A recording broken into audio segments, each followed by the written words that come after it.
اور چونکہ پاکستانی عورت اتنی کھل کے سامنے آ گئی ہے اور مرد کے ساتھ ساتھ ہر فیلڈ میں کام کر رہی ہے، تو مردوں کو بھی تبدیل کرنے پڑے گی اپنی سوچ، اور سوچ کر رہے ہیں تبدیل، لیکن وقت لگتا ہے، ہر پروسیس میں ٹائم لگتا ہے. میں یہ نہیں کہوں گی کہ آج سب اچھا ہے، وہ جھوٹ ہوگا.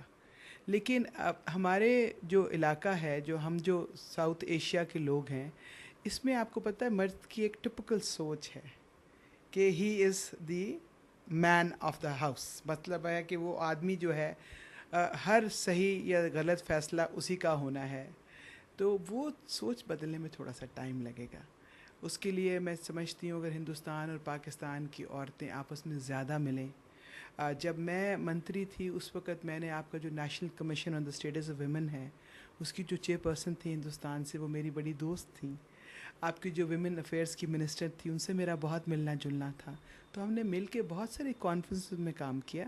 اور یقین مانیے جب ہم UN میں بیٹھتے تھے تو ہم نے یہ نہیں دیکھا کہ یہ ہندوستانی منتری ہے اور یہ پاکستانی منتری ہے. ہم تو کہتے تھے کہ ہم ساؤتھ ایشیا کو ریپرزینٹ کر رہے ہیں اور ساؤتھ ایشیا کی عورت کے لیے ہم نے آواز اٹھانی ہے.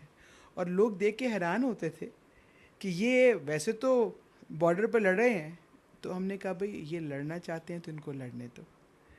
اگر کوئی صلح کی آواز اٹھانی ہے تو وہ بارش کا پہلا پتلا جو قطرہ ہے پانی کا، وہ عورتیں کیوں نہ ہوں، ہم مہلائیں کیوں نہ کریں. بہت خوب.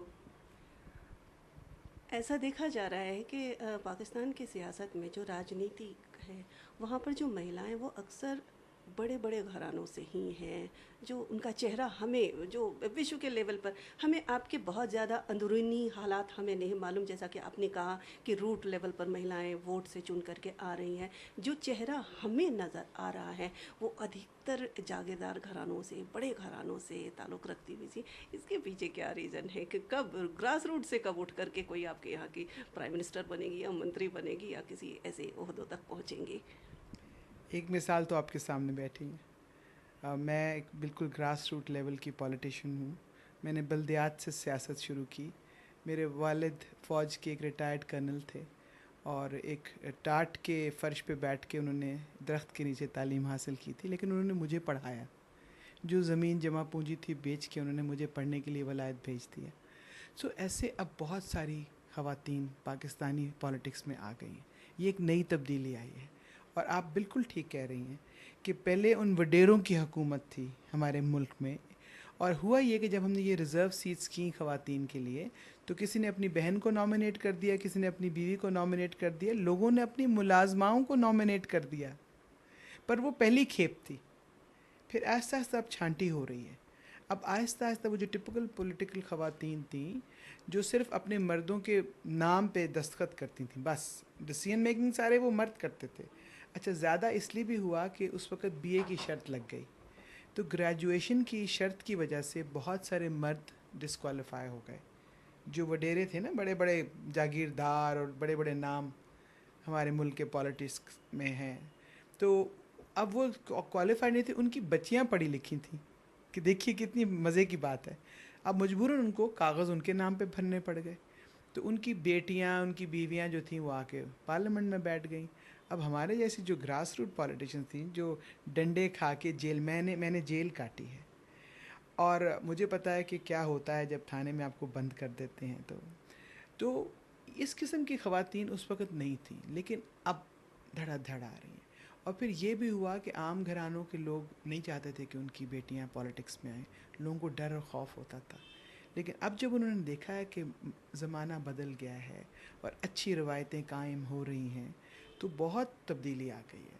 اور اب وہ جو تھیں وڈیروں کی بیٹیاں اور وہ اب عوام میں آ کے بیٹھنا شروع ہو گئی. ڈر گئی نا.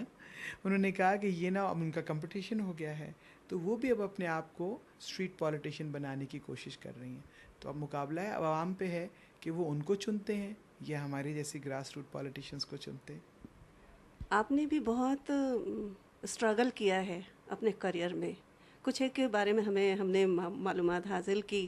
اس میں سے ایک یہ تھا کہ آپ کے خلاف فتویٰ تک جاری کر دیا گیا تھا، آپ جیل گئی، بہت ساری چیزیں. پر کچھ آپ ہمیں بتائیں اپنے، وہ صرف اس لیے کہ جو کیونکہ ہم جو اسے شائع کریں گے، یہ جو پہنچیں گی وہ آپ کے ملک تک بھی پہنچیں گی، ہمارے ملک تک بھی پہنچیں گی، ہر اس عورت تک پہنچے گی جو کہ اس راستے پر آگے بڑھنا چاہتی ہے. تو کچھ اپنے اس عہد کے بارے میں، کچھ اس چیلنجز کے بارے میں بتائیں جس کو فیس کرتے ہوئے آپ یہاں تک پہنچی ہیں. جو فتویٰ مجھ پہ لگا تھا وہ ایز ٹورزم منسٹر ان پاکستان لگا تھا، اور یہ ارتھ کویک کے لیے میں فنڈ ریزنگ کر رہی تھی پیرس میں، اور 18,000 فٹ کی بلندی سے میں نے چھلانگ لگائی تھی، پیراشوٹ پہ فری فال تھا. اور چونکہ میرے انسٹرکٹر بہت خوش ہوئے اور انہوں نے مجھے ہگ کیا، وہ تصویر میرے جو دشمن تھے پالیٹکس میں، انہوں نے تصویر اخبار میں لگا دی. آپ کو پتہ ہے، آپ جرنلسٹ لوگ جو چاہے کر لیں ہم لوگوں کے ساتھ، پالیٹیشنز کے ساتھ، تو اب سب کچھ آپ کے ہاتھ میں ہوتا ہے. تو وہ لگ گئی تصویر. جب تصویر لگی تو انہوں نے بلا سوچے سمجھے میرے لیے فتویٰ بھی دلوا دیا، اور فتویٰ بہت خطرناک تھا. تقریباً 3 سال مجھے اپنی جان کے لیے بھاگنا پڑا، کبھی ملک سے اندر، کبھی ملک سے باہر. استعفیٰ دے دیا تھا میں نے کابینہ سے، میں نے دے دیا تھا. I was too angry because مجھے لے جانا تھا ان مولانا صاحب کو کورٹ. میں نے ان کے خلاف مقدمہ دائر کیا تھا جنہوں نے استعفیٰ دیا تھا، میرے خلاف فتویٰ دیا تھا. تو ان کے لیے جب میں نے مقدمہ دائر کیا تو اس پہ مجھے گورنمنٹ نے سپورٹ نہیں کیا. تو اس سے میں بہت ناراض ہو گئی تھی، کیونکہ میں ویمن رائٹس ایکٹیوسٹ تھی. میں پاکستان کی خواتین کی جو تبدیلی آ رہی تھی اس کو لیڈ کر رہی تھی، اور میرے خلاف یہ فتویٰ ہو گیا. تو اگر میں اس وقت نہ کھڑی ہوتی تو پھر کوئی عورت، سب ڈر جاتی، پھر میرے بعد تو کوئی کھڑا نہ ہوتا. تو مجھے رول ماڈل بننا تھا، تو I didn't have a choice. So میں نے کہا کہ میں تو لڑوں گی. اب وہ اس لڑائی میں پھر ظاہر ہے مجھے پہلے تو کیبنٹ چھوڑنی پڑی. میں نے وہاں سے ریزائن کیا، جس کا مجھے بہت دکھ بھی تھا، کیونکہ بڑی محنت، بہت سال کی اسٹرگل کے بعد میں وہاں پہنچی تھی. لیکن this was a bigger cause for me, women rights in Pakistan. اور مجھے کوئی اس کے اوپر افسوس نہیں ہے. اور میرے پرائم منسٹر نے مجھے بہت کہا کہ آپ ریزگنیشن واپس لیں. پریزیڈنٹ مشرف نے کہا، پرائم منسٹر شوکت عزیز نے کہا، لیکن آئی واز ایڈمنٹ. میں نے کہا نہیں، یہ ایک پرنسپلس کی بات ہے. اگر مجھے آپ وہاں سپورٹ نہیں کریں گے تو یہاں پر میں اس کیبنٹ میں نہیں بیٹھ سکتی. تو مجھے تو اپنی پوزیشن کلیئر کرنی تھی. تو مگر وہ انفارچونیٹلی اور فارچونیٹلی ملٹری آپریشن میں وہ مولوی صاحب مارے گئے، اور جب وہ ملا ہی نہیں رہے تو پھر فتویٰ ہی ختم ہو گیا. اور پھر ان کی فیملی کے لیے میں نے یہ کہا تھا کہ میں ان کو معاف کرتی ہوں، کیونکہ میرے مذہب نے مجھے یہ سکھایا ہے، میرے اسلام نے. حالانکہ اسلام کو لوگ بہت کچھ کہتے ہیں، لیکن معاف کرنا اسلام کی سب سے بڑی روایت ہے. تو میں نے ان کو فوراً دل سے معاف کر دیا. اور کیونکہ وہ زندہ ہی نہیں رہے تو میری لڑائی تو ان کے ساتھ تھی، ان کے گھر والوں کے ساتھ نہیں تھی. اور پھر انہوں نے بعد میں افسوس بھی کہا، ان کے بھائی وغیرہ نے، کہ آپ کی زندگی خراب ہوئی، یہ ہوا. لیکن میں کہتی ہوں کہ اس سے میں نے بہت سیکھا ہے اس حادثے کے بعد. سب سے بڑی بات جو میں نے یہ سیکھی ہے وہ یہ ہے کہ آپ کسی بھی پوزیشن میں ہوں، آپ منتری ہوں یا آپ ایک ایئر ہوسٹس ہوں یا آپ ایک دفتر کی کلرک ہوں یا ریسیپشنسٹ ہوں ہوٹل کی، مسئلے اور مسائل خواتین کے وہی رہتے ہیں. چاہے آپ امریکہ میں ہوں، ٹھیک ہے نا، تو چاہے وہ ہلری کلنٹن ہو جائے یا پاکستان میں نیلوفر بختیار ہو جائے، مسائل خواتین کو ایز ویمن فیس کرنے ہیں. لیکن we have to be strong, we have to be together, and we have to stand up for our cause. جیل جانے والا کون سا واقعہ ہے کہ جیل جانے پڑا؟ Jail was more political. This was the restoration of democracy and I was protesting in the streets. اور میں نے کورٹ میں پروٹیسٹ کیا تھا. تو ظاہر ہے سزا دی جج نے تو 6 مہینے کے لیے انہوں نے مجھے جیل میں ڈالا تھا. لیکن کنٹری وائڈ پروٹیسٹ شروع ہو گئے میرے سپورٹ میں، تو 1.5 مہینے کے بعد انہوں نے مجھے نکال لیا تھا. لیکن جو پہلا ایک ہفتہ تھا اس میں انہوں نے بہت سختی کی مجھ پہ. تو آپ کو پتہ ہی ہے، تو پھر ایسے کام ہوتے ہیں جب آپ سیاست میں آتے ہیں. تو آپ کی کوششوں کے بعد آپ نے کہا بہت ساری تبدیلیاں آئی. کرنٹ جو ہے ایجوکیشن، خواتینوں کا ایجوکیشن کس لیول پر ہے ابھی، آپ کس اینگل سے دیکھتی ہیں؟ دیکھیے، وہ نہیں ہے جو میں دیکھنا چاہتی ہوں ایجوکیشن. لیکن ایجوکیشن کے سیکٹر میں ایک بہت بڑی تبدیلی آ گئی ہے کہ اب لوگ گھروں سے بچیوں کو روکتے نہیں ہیں پڑھنے میں، کیونکہ بچیاں ہر فیلڈ میں شامل ہیں. ان کو پتہ ہے کہ یہ بچی بھی ہمارے لیے اتنا ہی کما کے لا سکتی ہے، ایسے ہی بڑھاپے کا سہارا بنے گی جیسا کہ ہمارا بیٹا ہے. سو اب بیٹی اور بیٹے میں فرق بہت کم رہ گیا ہے. پاکستان میں بہت بڑی سوچ میں ایک تبدیلی آ گئی ہے. وہ اب بیٹی کے پیدا ہونے پہ نہیں روتے جیسے پہلے ہوتا تھا کہ بھئی بیٹا ہی ہونا چاہیے ہے ورنہ وارث کون ہوگا. یہ ٹرینڈ بالکل چینج ہوتا جا رہا ہے. کئی گھرانے ایسے ہیں جہاں صرف ایک ہی اولاد ہے اور وہ بیٹی ہے اور لوگ خوش ہیں, کہتے ہیں ہمارے لیے ٹھیک ہے. تو بیٹیوں کو پڑھا رہے ہیں, بیٹیوں کی ویمن امپاورمنٹ کی بہت بڑی کیمپین چل رہی ہے, اور ہماری خواتین اتنے بڑے بڑے عہدوں پہ آج فائز ہیں کہ وہ ٹرینڈ سیٹرز بن گئی ہیں.